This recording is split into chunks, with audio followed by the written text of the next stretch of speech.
present my poetry in the time, because the glucose from your stomach is going to your neuron, and that makes you sleepy.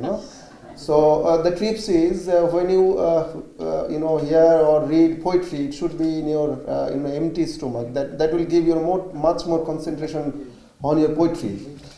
The poem which I would like to present in front of you, actually this is the Bangla poetry was written by me, but this English poetry is actually, I can say that is written by Professor Huda, because he translated this poem. So just a thing that you are hearing a poet from my voice, but that poet is from Mr. Nurul Huda, because he is the senior most poet of our country, of our time. So you will pay more concentration on him. So I seek next 6 minutes from you. Maybe it may be extend, because my dear friend left 3 to 4 minutes from me actually. Okay, it's a long poem. The name of my poem is Death, in fact, a newborn child. Last night I traveled the whole world, gathering only what didn't surprise me. In the skeleton of addiction, America suffers from asthma within the walls of smoke. In the weight of bullet, the Arabs suffocates under tall yellow attire. In the appearance of brave, the terrified Africa stands with a cascade of mine.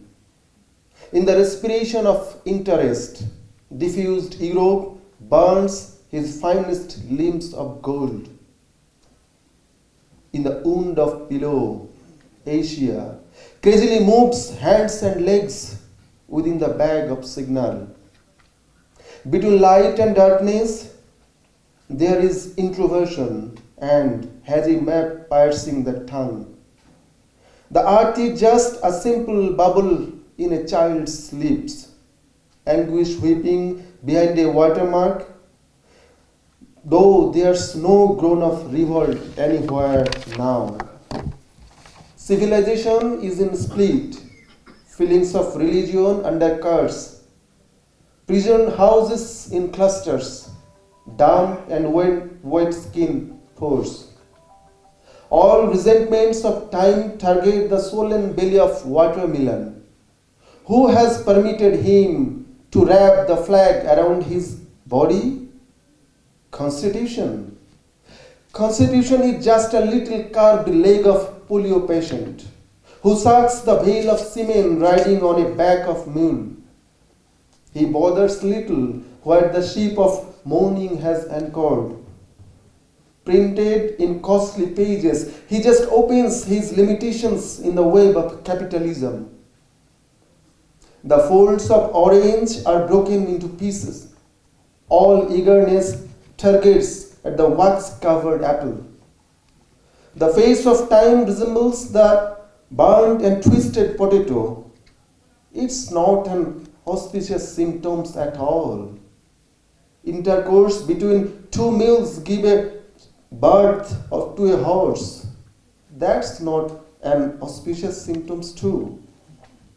This inclining of time towards a silver knife and a golden nymph, this free mixing of the temperament of a palace and hazy brass, the enmity between a bookshop and a shoe repairer, emotion-choked sex act between the rich and the cries of dogs, barren showers in favor of grouts of hunger, history of millions of miles inside stocking, such political rise of a loose and flabby pennies, all these are not good symptoms at all.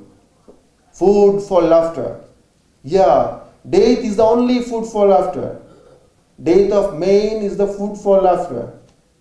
Death of birds, animals, and plants is the food for laughter.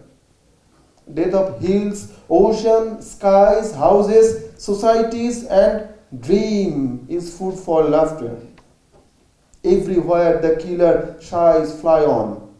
In Bangladesh, Iraq, India, Syria, Pakistan, Nigeria, Nepal, France, Bhutan, Sri Lanka, England, Korea, Palestine, Afghanistan. In public or secret, maybe here too, where they are loyal bedmates.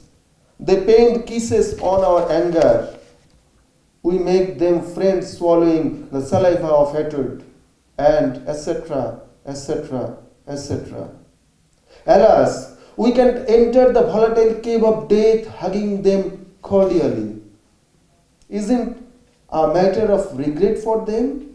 Though they want to devour death, death does not devour them.